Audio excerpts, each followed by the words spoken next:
আসসালামু আলাইকুম। আমার একটা মামলা ছিল। আমার আল কাসিম চেকপোস্টে আমার একটা ওষুধ নিয়ে, প্রেসক্রিপশনে ওষুধ ছিল, এরকম একটা ওষুধ নিয়ে ধরে পুলিশে মামলা দিয়েছিল। তখন এই মিজান ভাইয়ের মাধ্যমে আমি মামলাটা করি, ওনার মাধ্যমে সব কাজ সম্পাদন করি। আমি অনেক জায়গায় ঘোরাফেরা করেছিলাম, কোনো কিছু হয় না। পরে আল্লাহর রহমতে ওনার খোঁজ পাই, ওনার মাধ্যমে উনি আমার সব কিছু, যত পেপার ছিল সব কিছু রেডি করে দেয়, সব কিছু কোর্টে পাঠায়।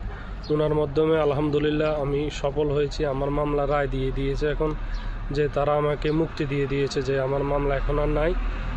আমি বেকসুর খালাস হয়ে গেছি, যে আমার এখন আর কোনো ক্রিমিনাল হিস্টোরি নাই। যাক, ওনার জন্য সর্বদা ভালোবাসা ও দোয়া থাকবে। উনি মানুষটা আসলে মানুষ হিসেবে অন্যরকম একজন ভালো মানুষ। ওনার উসিলে আমি আজকে এই মুক্তি পাইছি। আল্লাহর রহমত আছিল বিদায় ওনার উসিলে ওনার সাথে পরিচিত হওয়া। আলাইকুম। আমি শেখ সাহেবের উসুলা আমি আমার ছেলের মুক্তি পাইছি।